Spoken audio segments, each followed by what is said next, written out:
gentlemen, how you doing? Welcome to The Flow Within. I'm your host, Tony G. I am so excited today to be talking with my good friend Tom Whitney and his bandmate Arnie Bloomquist from the band MUSUJI. Guys, welcome to the show. I'm so stoked for the episode today. Thank you for having us. Yeah, thanks so much for having us. So first off the bat, Yeah. we got to do something that is very strong in the MUSUJI vernacular, okay? So we're going to do what we call the high five, half hug. High five, half hug. Okay, so we're going to stand up. Okay. We do a high five to either side. Okay. And then you do kind of a half hug thing. Okay. Okay? Let's do it. So we do that high five. Okay. Half hug. All right, I like it. That's pretty sweet. Is that like a ritual you guys have all the time before practices, before gigs? Kind of before gigs or after like somebody does something good in the studio. We used to do this thing in the studio where if somebody did a bad take, we'd go slap them. And it would like get them ready to go. And then we started incorporating the high five, half hugs. And it was crazy because it was sometimes like after the show. And Yeah. So we'd be like high five, half hugs. And then we'd have like some fans come out and like, you know, be chilling out with us. And we'd get like 8 people. And we do a high five, half hug. there's truly no limit to how many people can join a high five, half hug. And I remember in Tacoma, Washington, we did it once with like 10 people. And someone looked at us and they were just like, you guys are fucking hippies.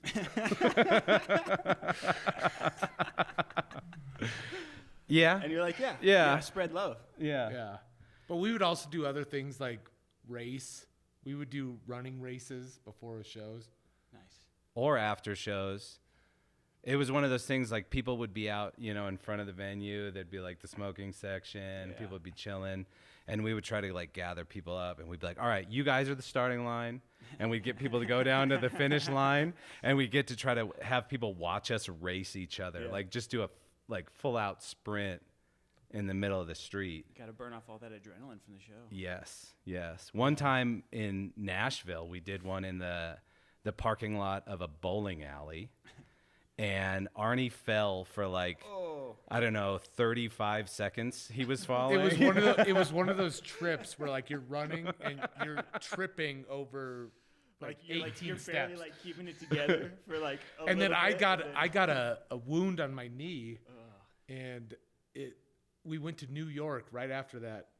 We went from Nashville to New York, and my wound started festering in New York, and I was like having all these like thoughts like, man, we're in a city of like 10 million people. Yeah. There's all these germs and stuff. So Not to mention the humidity. We were always touring summertime, sweating, On the East Coast. no AC, you know, showers every 6 days kind of a deal. Yeah. So, we once got kicked out of a hotel room because when you're on tour, sometimes you have to get a hotel room. Yeah. You just need it. Yeah.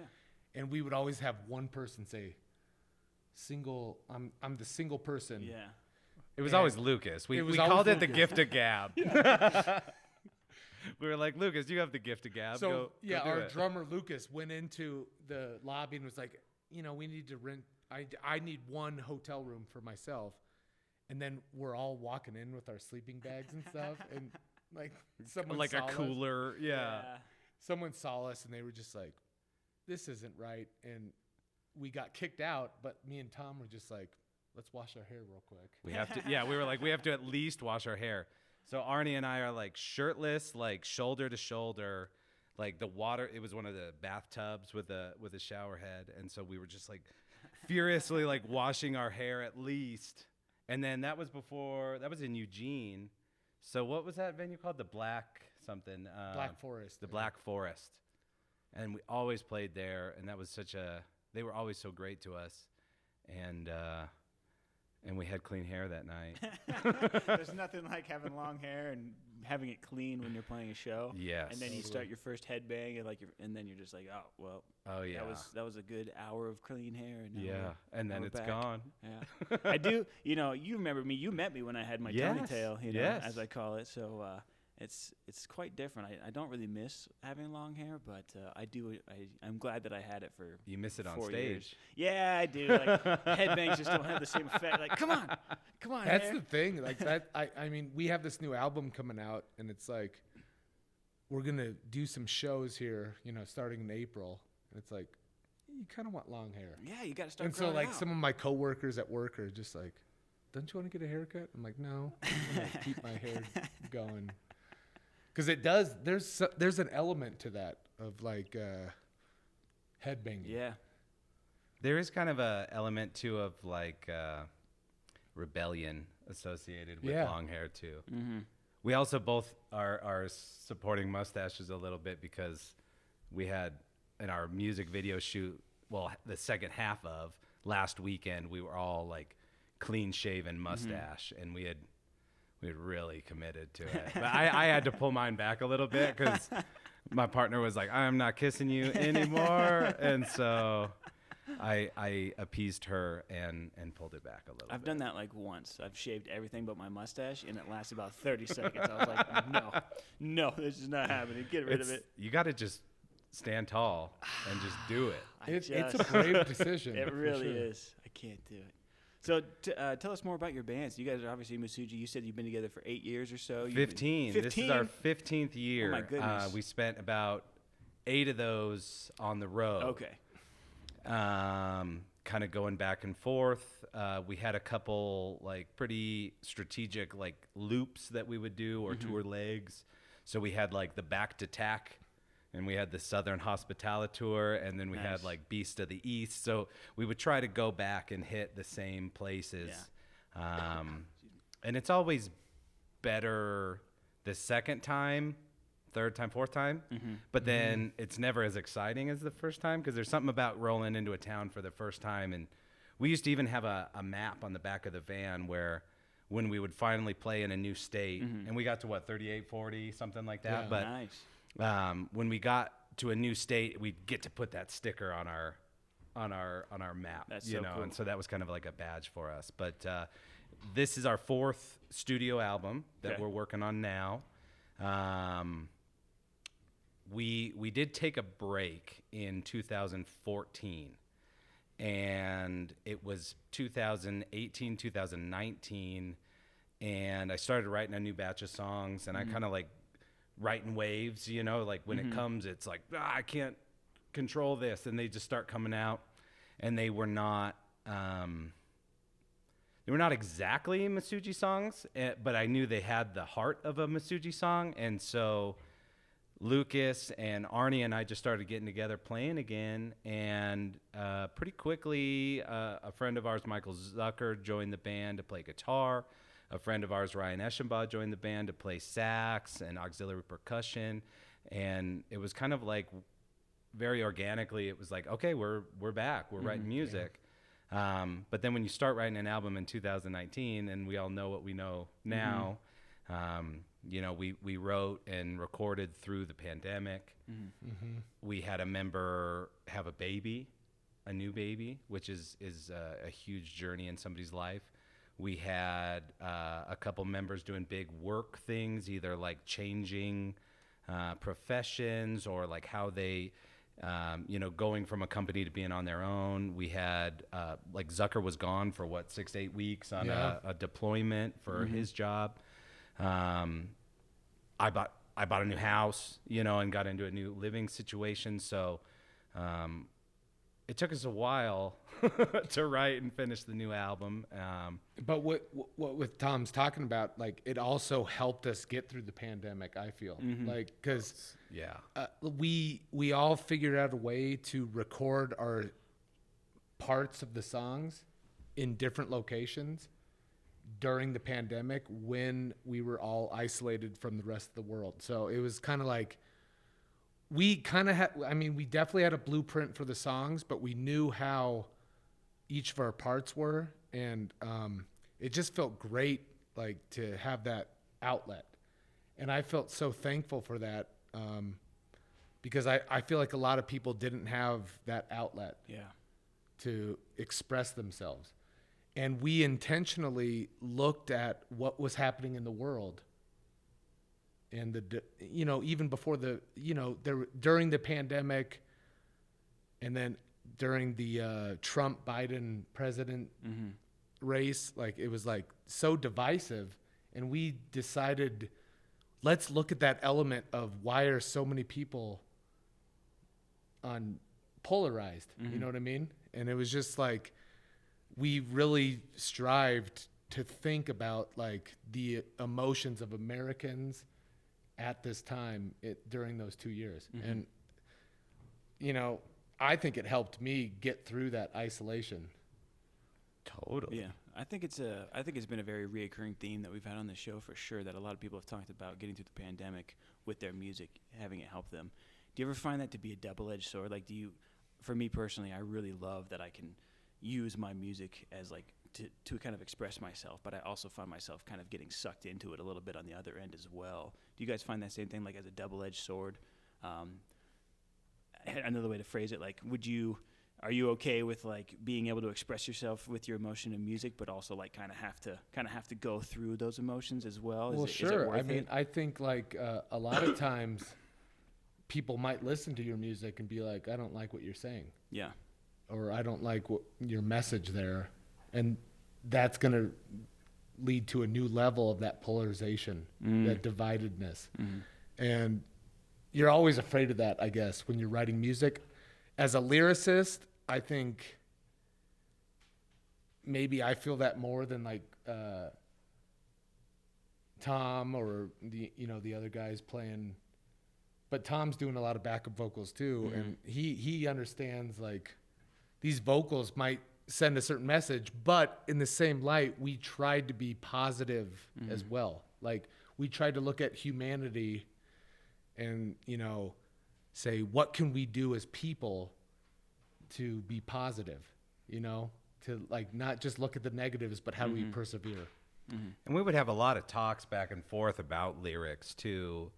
And there were times when I was kind of composing and arranging backup vocals for songs where I wanted to make sure that I aligned with what Arnie was feeling in the song, what I felt when I wrote the bass parts for the song, and then, I would do MIDI parts, and sometimes that would get real music only or music centered, where I'm like, okay, what key are we in? What notes could I hit as accentuation pieces? But then the vocals, so many people, almost everybody can speak, right?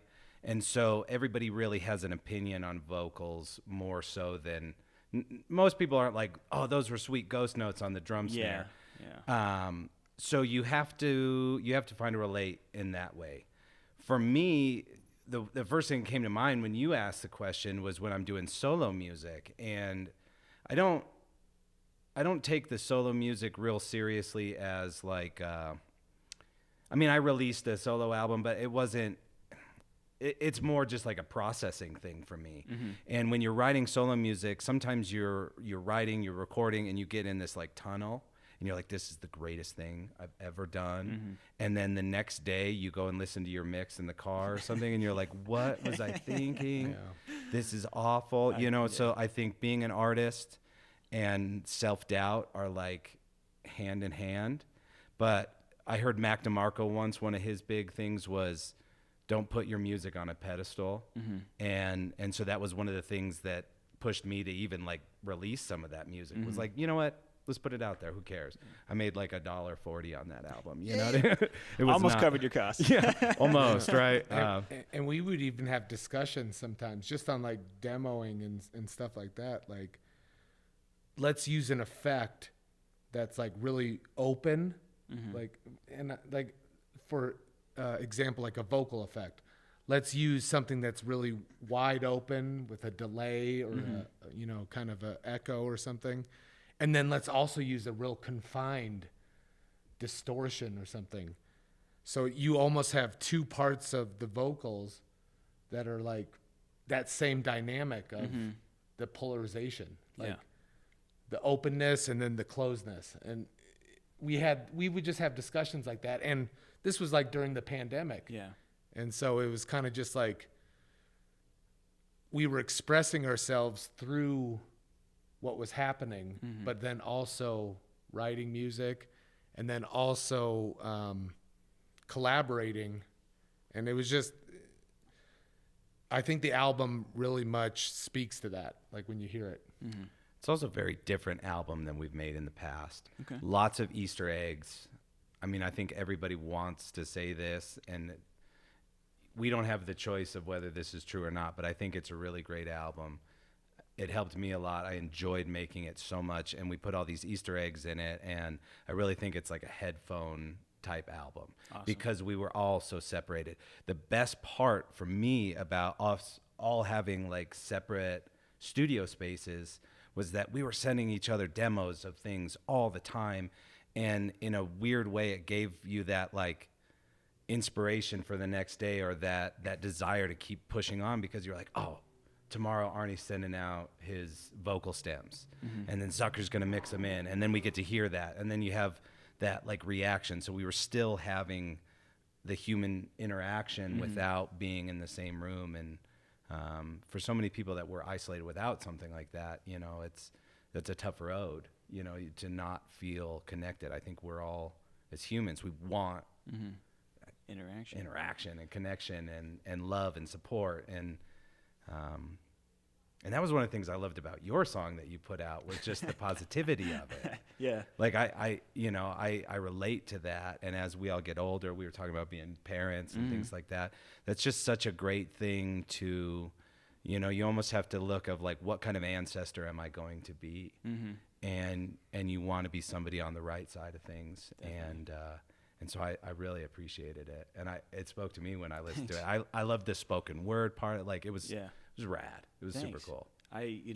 One of the biggest things I've been doing as a lyricist, I'm not a great lyricist. In fact, that's like the part of the music I hate the most. Yeah. I'm like, let's form a trio. I'll sing. And then when we get to the writing the lyrics part, I'm like, oh yeah, I forgot I have to do this. But one thing that I've really tried to work on, and this is something that my therapist and I have talked about a lot as well, is that no matter what you say, it's going to be polarizing one way or another. Like, sure. I mean, you can choose to be more polarizing or less. Yeah. But one thing that I try to remember is that I don't want to rob anybody of their emotional experience. So, like, whatever I say, I'm just going to say what I feel regardless, and not take into consideration what other people might think about it. Yeah. Which is a way that I've lived almost my entire life. It's like, oh, I don't want to say that because I might offend this group, or I don't want to say this because then some people might be like, oh my gosh, Tony, I didn't know that you thought that. And now I'm just like, you know what? I just have to be myself. Yeah. And people can absorb that however they want to. That's not really my responsibility. Not that I'm going around like spreading hatred or prejudice or anything like that, of course. Totally, I get it. But, you know, regardless, there are some things that I say that I'm just like, this is going to make some people probably not happy, but I don't want to rob them of their own emotional experience. It's up to them to process it the way that they're going to process it. Right. So I've really been trying to say every single word that I write, I'm trying to put weight behind it. I'm not trying to make it like I have in the past where I'm like, okay, well, paint and saint, those rhyme, so let's put that in the book. You know, I'm really trying to go about it with putting weight behind every word that I say. No, and I totally get that. You know, I feel like when you're, and that I'm the type of person where I write the vocal melody, or I come up with it in my head, and I just, you know, say it doesn't even have to be words. Yeah. And then after that, it's the emotion of the feeling of what you were experiencing while you're writing that song, and then you apply the lyrics. That's how I've always been. These guys always make fun of me because like we have some vocal tracks that are just like, what the hell was that? You know, we have like, you know, we record our practices and it's like, you're not even saying words. Anymore, we record everything. The best part is your when you actually do final tracks and we listen to your breaths. You know, you're like singing a part and then you go, you know, we like to isolate those. Those are the best. But I think those are the Easter eggs. Yeah, exactly. I think we all fall prey to the whole thing with music, art, anything. By the time you're done with something and you release it, it doesn't belong to you anymore. It's to other people. Yeah, it's everybody else's now. You have no control over it. You have squeezed every ounce of whatever you were trying to get out of that piece, and now it's gone. And I think most of us, whether we admit it or not, by the time you're promoting an album, you're sick of it. I know. How many times do you have to listen to the same song? You're like, all right, let's do it, but just change this one thing, you know? And Exactly. You just, Exactly. the I think we're on nitty-gritty. mix, 14 of each? Yeah, yeah, it's a lot. It's a lot. So is this the first time that you guys have ever recorded the album in your separate spaces? Yeah. yeah.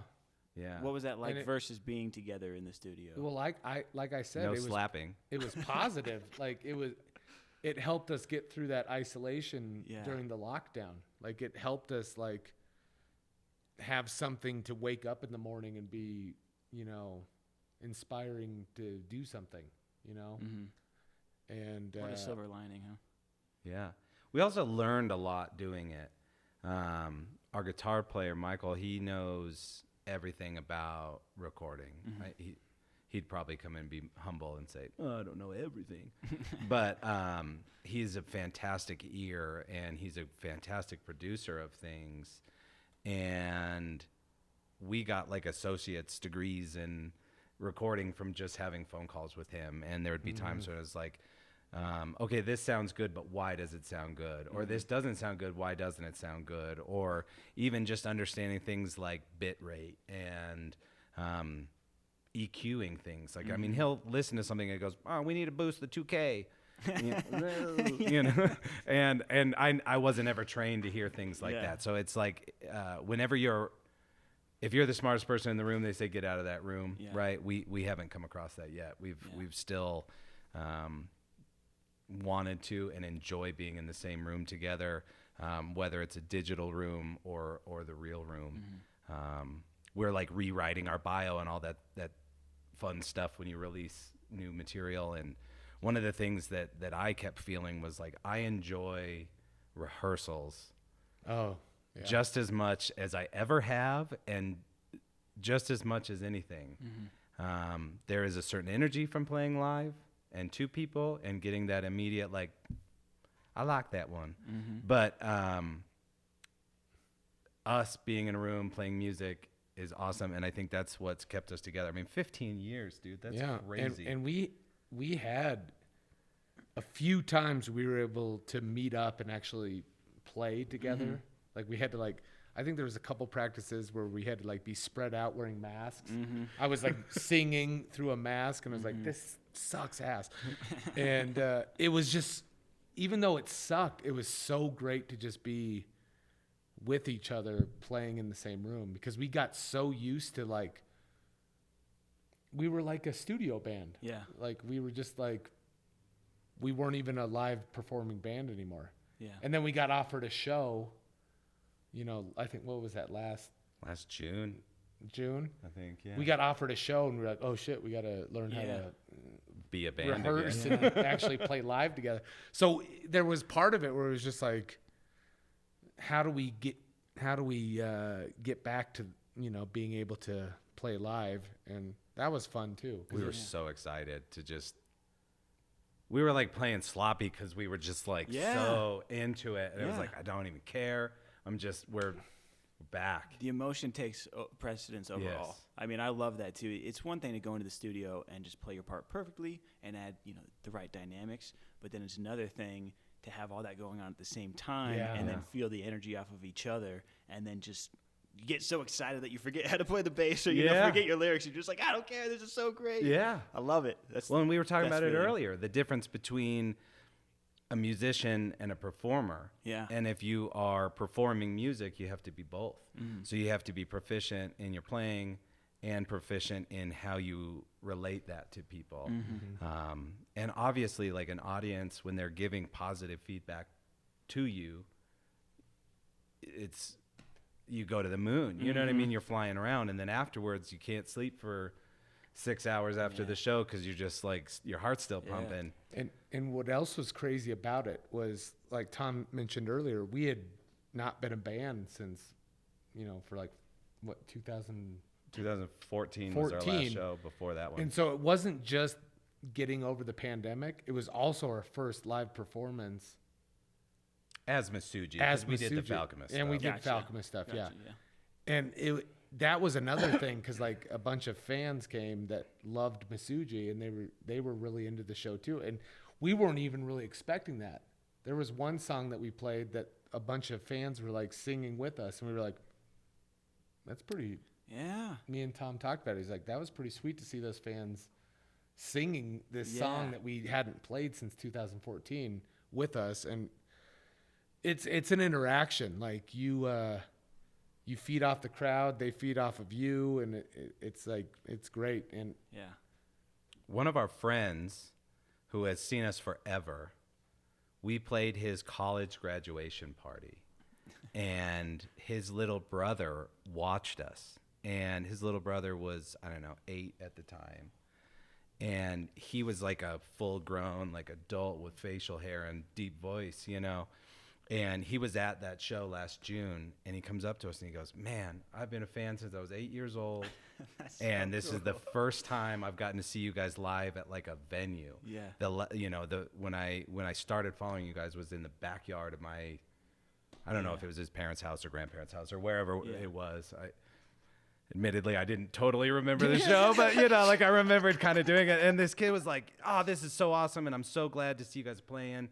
And he like knew our music, and it's always cool when people know your music. We got caught off guard one time on tour in New Jersey. It was the first time we had ever played there, and they had a really cool way of promoting shows where they would burn. This is back in the day. We're going to show our age here. They would burn CDs, and they would put 2 or 3 songs from each band that we're going to play. That's so cool. And they would pass those out as flyers, which I was always like, that's a cool thing. But it didn't work, or it wouldn't work, unless people actually listened to and digest the music, right?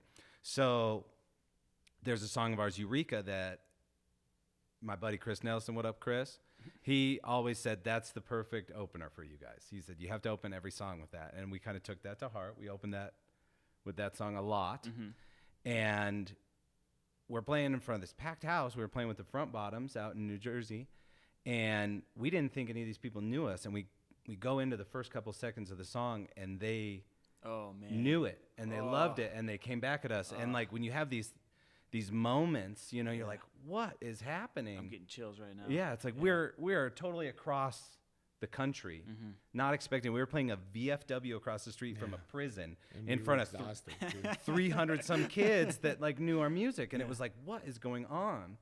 And sometimes that shows the power too. When you do release those things, and then they come back to you, it really gets you. You know what I mean? And we used to always we were always justifying the importance or the question of why you're in a band, why do you make music?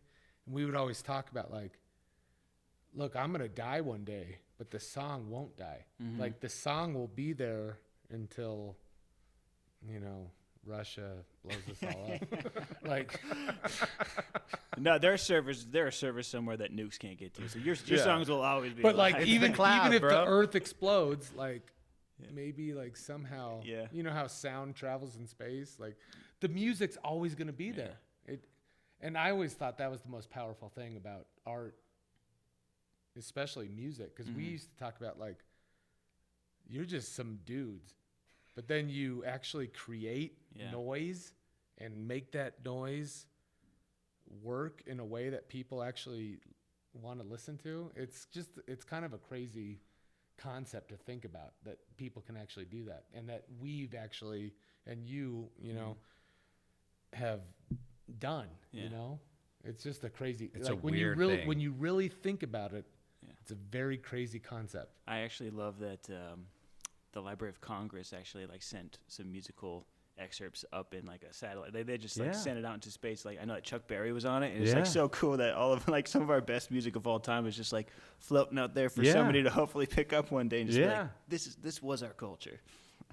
Crazy to think about. No more resources on this planet, so leave us alone. Exactly. We've got this weird striping weather patterns going on now. It's such a weird thing. You got all right, I have this piece of wood and these strings, and I'm going to remember where I put my fingers. That pattern is my part of this song that I created, and then it just becomes this noise, and then another person comes on and says, I'm going to layer this noise on top of it. It's a weird thing. We probably get into that too much. It's probably not interesting. I think it's fascinating, and I think that obviously we have a very different perspective versus non-musicians, right?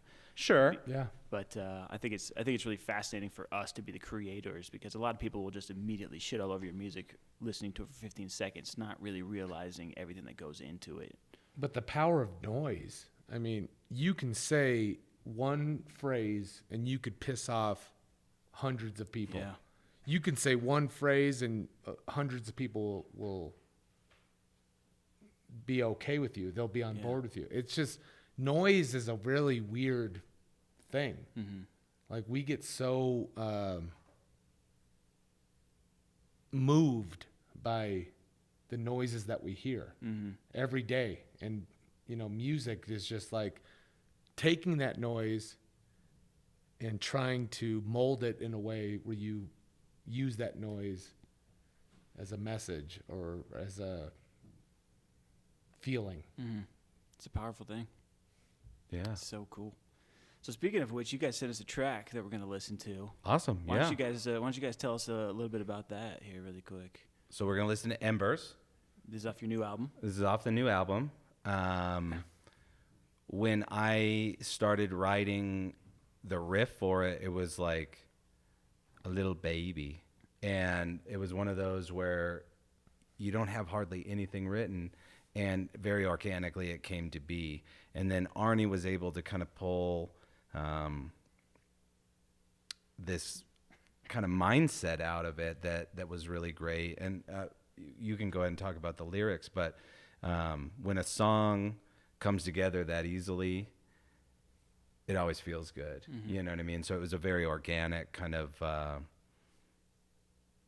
really hopeful is the way I always took it. It does kind of highlight some of the mental health things. It kind of highlights the thought of an ember could be the start of a wildfire, or it could be the start of whatever, but it's almost hinting at potential and what's to come, or what it could be a catalyst for something much bigger. You know what I mean? Yeah, and like, so when we were first writing the song, like it was me, Tom, and Lucas, and we've been the guys in the band since the beginning, and I think that was a special part of it. And then once you added Zucker and Ryan to it, it just enhanced it. And I think like the song, the lyrics at least, are kind of talking about how there's certain things in this world that are against people, but yet the people themselves can strive to persevere through that. And I think that's, I felt that when we wrote the song. And like I said earlier, sometimes the first like 18 times I probably sang it, I was just saying noises, but I could feel the feeling of it. Mm-hmm. And it was just kind of like, sometimes the ember or the spark leads to the flame, like Tom was saying, but sometimes that flame will get so to a point where you feel like you want to give up, but that's where you have to fight. And I think that's a big part of it. It's like you can see all this shit that's happening, all this shit that's like going against you, going against fellow humans. And in those moments, you can still see the hope that they have. Mm-hmm. And that's kind of what that song's about. Love it. All right, well, let's listen to Embers by MUSUJI.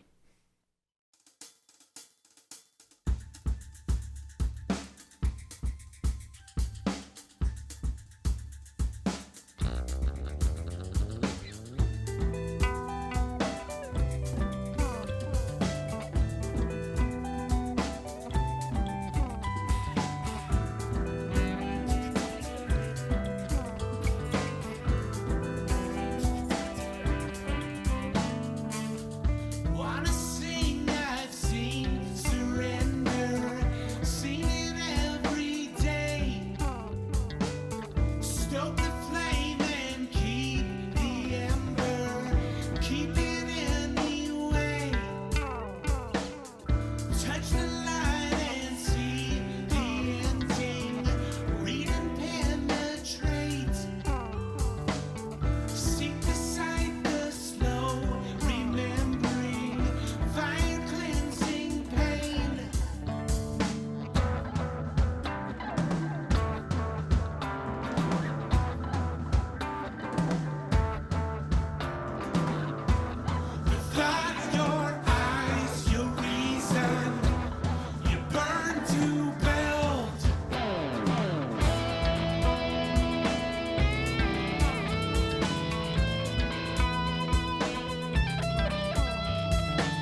This is our manager talking about her. Ladies and opinion gentlemen, of the song. Laughlin. This is Laughlin. Yeah. Squeeze on in. Let them know what you think. Yeah, say it right into there. What I was saying was, I've heard this song like 1,000 times. And I was just saying, first you have to learn to like it, and after you learn to like it, you just permanently like it. Okay. Yeah. I love it. You just don't really forget it. Awesome. The patience of the family members of musicians Yeah. is without limit. I could not tell you how many times this poor girl and my partner and all of our partners have had to listen, like, hey, babe, check out this new mix. And our cat. And our cat. And your yeah. cat, of course. me how we used to talk about ourselves as the roaches. Yeah. Yeah. We were like, MUSUJI will never die here. We're You the know, roaches. They actually are roaches sometimes. Oh, Yeah, I believe it. We had a joke that if you heard our music, it was a breath of fresh air. But if you saw us as people, it was a breath of poop air. Well, thank you very much for your input, Thanks, Laughlin. Laughlin. Appreciate it. Give me some. All right, we'll get Arnie back in here. Okay, so getting back to talking about this song, first and foremost, what genre would you guys classify yourselves as? Oh, Lord. Arnie, I always say hard rock. if you don't mind, lifting up your mic. I always said hard rock, like Yeah. when you're just talking to like a stranger on the street. But I don't know, like prog rock is what we get classified as a lot. Like new metal is what some people would Some say. people have given us that one. We've been compared to so many bands, and there are elements that are true. I typically say weird ass rock and roll. I'd agree with that. I like what Tom says though, like, and we even, this is kind of our little saying or mantra is we play what we want. Like, Yeah. we're not trying to like be poppy or relevant. We're just trying to write rock and roll. Yeah. So I always say rock and roll music. I guess that's what I would It say. can be filtered down to rock and roll. I Love think. it. Love it. Yeah. Let's talk more about that lyric. So, what was that lyric that you were pointing out while we were listening to the song? Yeah. So the fire's bright and deep inside is that kind of ending lyric, and I always loved it because it's putting the ownership on all of us as individuals, right? Our own ember is inside us, and it can be bright. And we were talking about how the ember can be the end of a fire or the start of a fire. Yeah. And you almost have to take that choice. I mean, we were talking about earlier, I was reading a book this morning, and there was a quote from Maya Angelou in there where you do the best you can until you know better. And then once you know better, you do better. And that was such a, like, it sounds so basic, but when you really start breaking into it, you're like, wow, like that is so powerful. And I think that even goes with like what genre we are. It's like, I don't know, we got better at playing different things, so we got, you know, we were able to expand a little bit. But that fire is bright and deep inside of you. I think it, for me, like, I always loved that lyric. I didn't write it, Arnie did, but it was just such a cool, like, you know, you put the choice and the ownership on yourself of like, are you going to do better? And not only are you going to do better, but are you going to seek out to do better? Because without that hunger for knowledge, or that hunger to treat people better, or that hunger to get, you know, we were talking about squeezing every ounce out of the song when you write it. You know, you have to have that drive, and that can be difficult sometimes. So, And then also how you deal with situations when you don't have hope, you know, because there's a lot of people in this, you know, you go all across America, you can, and the world, you know, you can see people that don't have hope, but yet in that moment, how do you strive to be better? I think that's part of it too, you know? It's like, even when you're at your lowest, how do you still wake up in the morning and say, I got a little bit of that fire left? Even if it's like a little bit, how do you make that grow into a fire. You know what I mean? Like that's kind of part of it too, I think. Yeah, I think that's so huge. I can relate to that 100%. I think that's really incredible. Because all humans go through that. 100%. You know, 100%. Yeah. I think it's really important to acknowledge that too, and I think that's something that's becoming more and more prevalent these days, which I'm really, really excited about. But for a long time, people would just kind of let that fire burn low, and they would just hide it from other people. Yeah, They like just, don't give up. They wouldn't let that oxygen rush back in and ignite. And I think that right now it's a really important thing that a lot of people are bringing attention to themselves and to others. But then, but I think the other part of is do it in a positive way. Oh yeah, You know, ignite that fire in a way that's good. You know, because a lot of people will get that low fire and they'll do it in a bad way. Yeah. They'll find a negative outlet Sure. that makes the world worse or makes relationships and communities and societies worse. Do it in a way that's positive. I guess that's another part of it. You know what I mean? I think everybody needs to start with themselves too.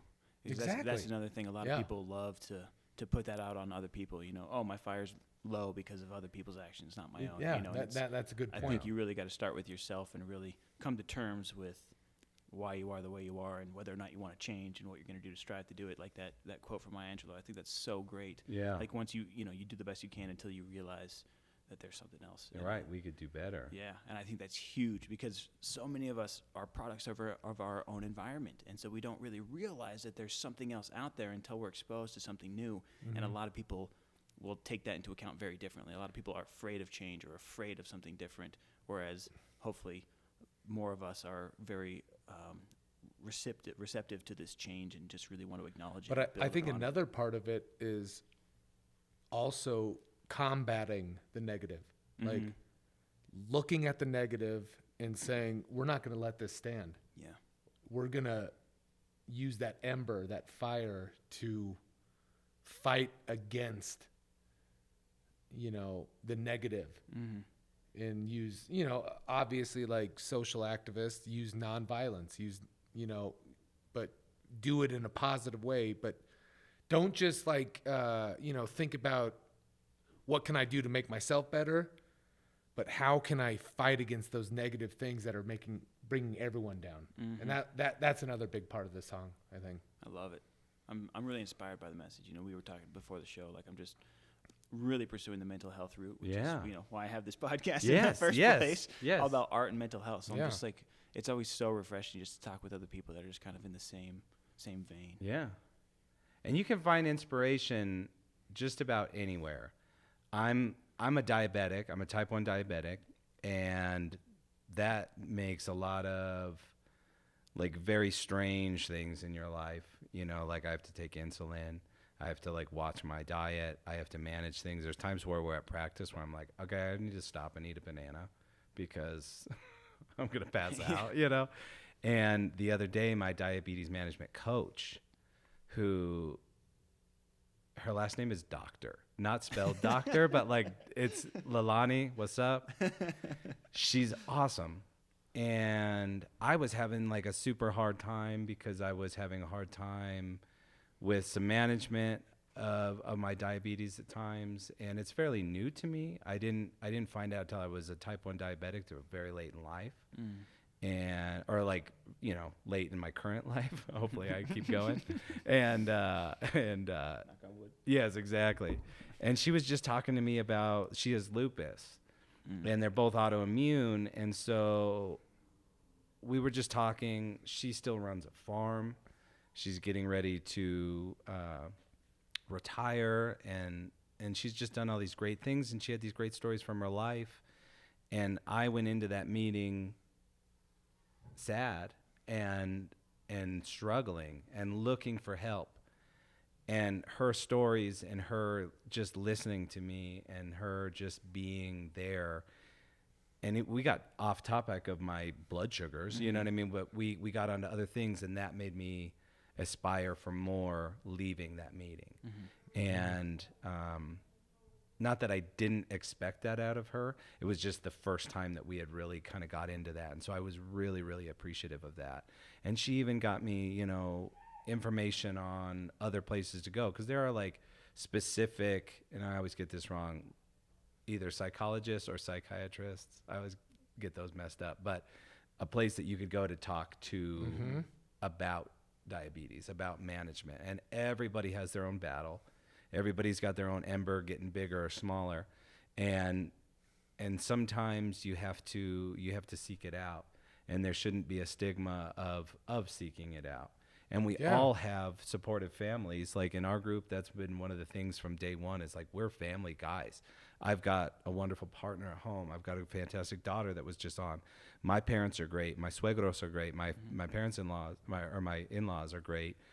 And at the same time, none of them are really diabetic. So sometimes, you know, even though I feel loved and supported in every way, sometimes feeling it from somebody who you just have that one thing in common, you know, that can really help to just make you feel a part of a community, a part of like, well, if this person could do it, I can do it. 100%. And she was feeding me her strength, and I'm forever grateful for it. Even if I never had another management class with her, which I do in 2 weeks, I know. But even if I didn't, I would forever be grateful for her for just those moments of love. But, and what Tom's talking about, like, even if you just walk around the city, like if you took all day just walking around the city, you'll see all sorts of people in different situations. And if you just take the moment to just talk to them, not, you know, give your opinion or argue, but just talk to them. Talk to, don't talk at. Exactly. You just, it just changes the world. Like it really does. Like these moments that we have, I feel like so much we're just so preoccupied. We're like on our phones, on social media, on whatever. But when you actually take the moment to talk to people, it can change your life. Yeah. And sometimes little things. Yeah, like exactly. Smiling at somebody at the Saying store. hello. Yeah. You never know. Like somebody might be having, I mean, some people could argue that that's cheesy or whatever, but I think it's important. We used to kind of judge cities when we would drive into a new city on tour of like, we would like be dorky and try to say hi to people, and we would judge what the response was. You know, some places you'd go and you'd be like, you know, Seattle, for example, and I'm not trying to rip on Seattle just because we took Russell Wilson from them. Heyo.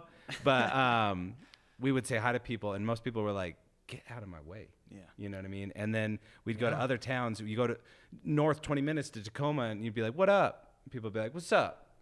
Where are you from? Tell me your story. Let's talk. You know what I mean? So like, love can be felt in so many different ways, and we tried to seek it out, I guess. And like even today on my way over here, there was I'm not going to get into what it was about, but there was a protest in front of the Capitol, and I just talked to people from both sides.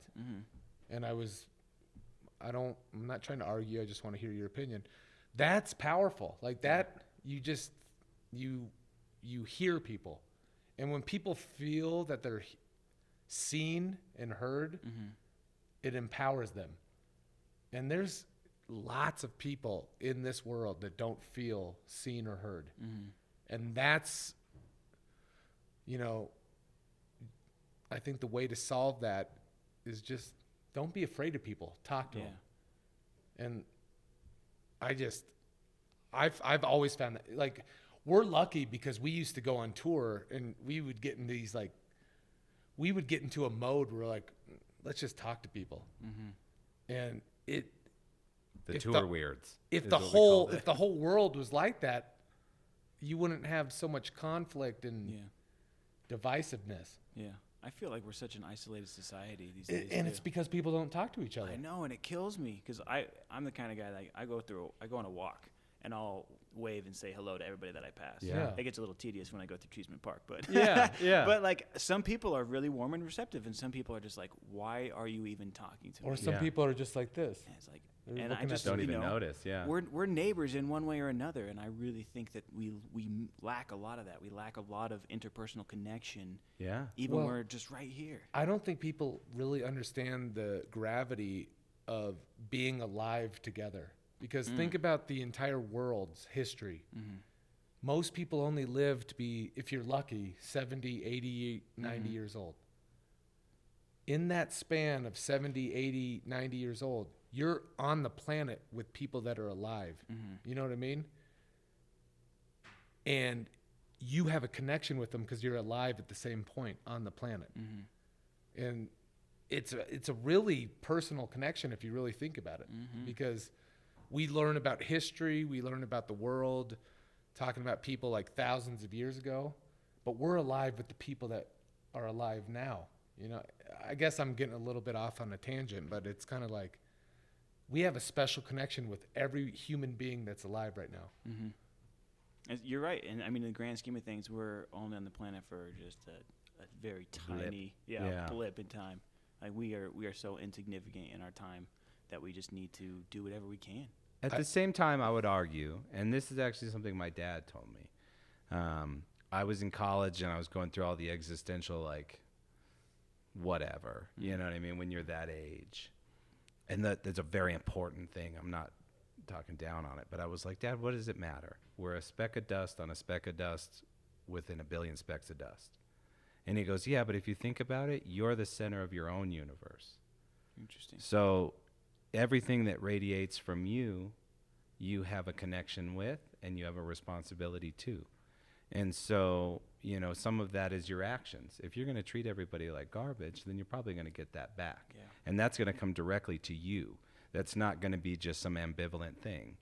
And then, you know, if you spread love, maybe your radius is bigger. Maybe if your radius is smaller, but you love hard and you love strong, you know what I mean, then you're fulfilled by that. And I think so much of that goes into like why we've been a band for 15 years is because like we genuinely still like each other. I don't like Arnie that much, but I'm just kidding. No, but we love each other. We like care for each other. Like I call Arnie to check on him. He calls me to check on me. Nice. We have discussions. Of course, we have the band group text that like is ridiculous. Yeah. Like every band's group text. And those are the most funny, like, interactions, you know what I mean? But we care about each other, and so we try to be involved in each other's universes and close to their center, I guess. That's the crazy thought to think about, too, is, like, out of the, 8 billion people on the planet, every single person has their own perspective. Yeah.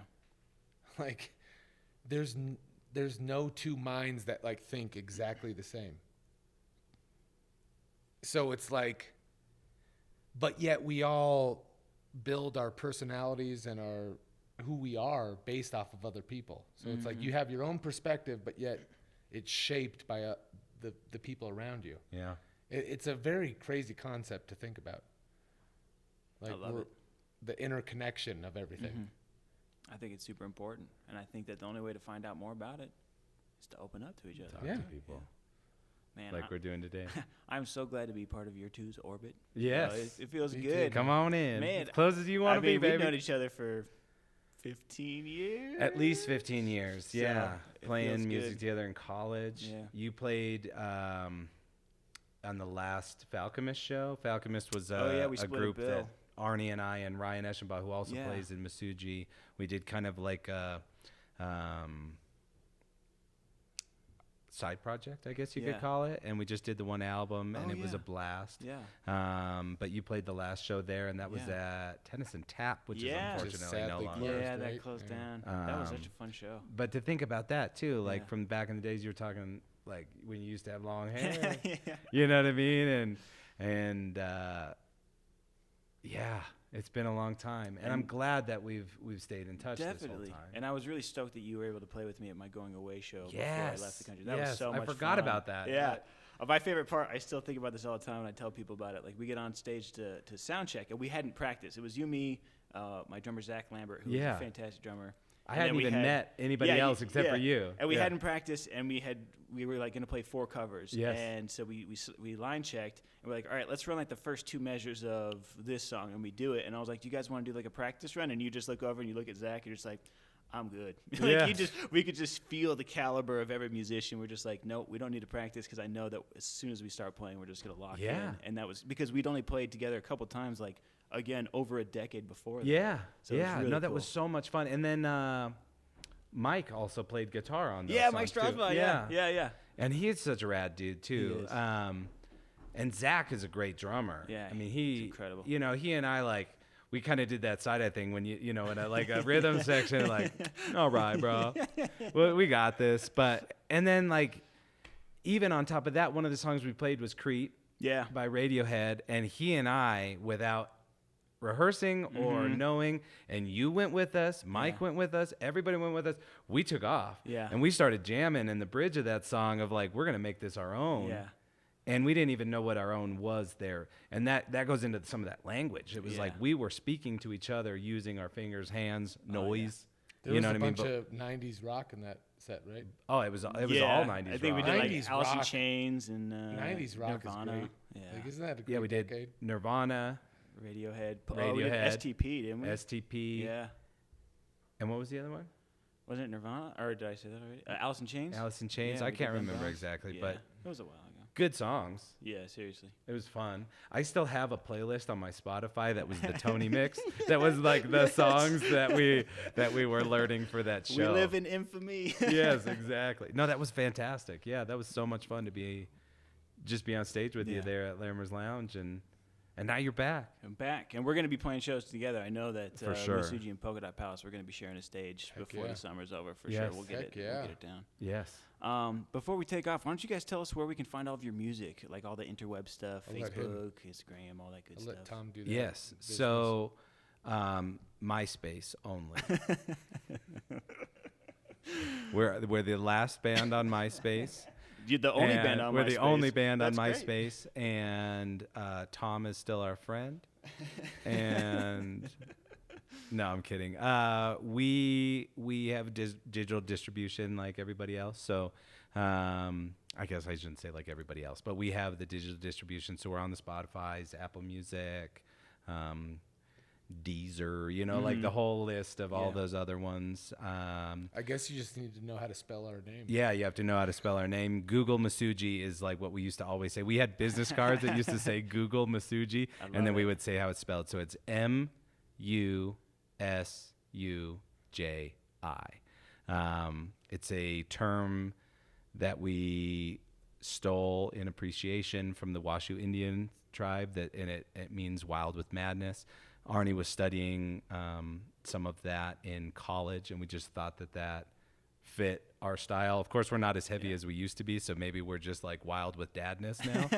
But like, yeah, so if you Google MUSUJI, we're everywhere. We've got YouTube, TikTok, Instagram, all those things, and we try not to overindulge in any of those things because as much as they are a necessity if you're a band, we try to limit our content, so it's not just this daily like Yeah, I'm fully behind that. throwing up on people. We try to like, even if it's a little 7-second thing, it's like, well, hey, we're doing this. Like we'll probably have one of today. But our music is everywhere. Get on Spotify. If you follow us on social media, our tag or our phrase on there is always listen to MUSUJI. We mean the music, not necessarily what we say or do.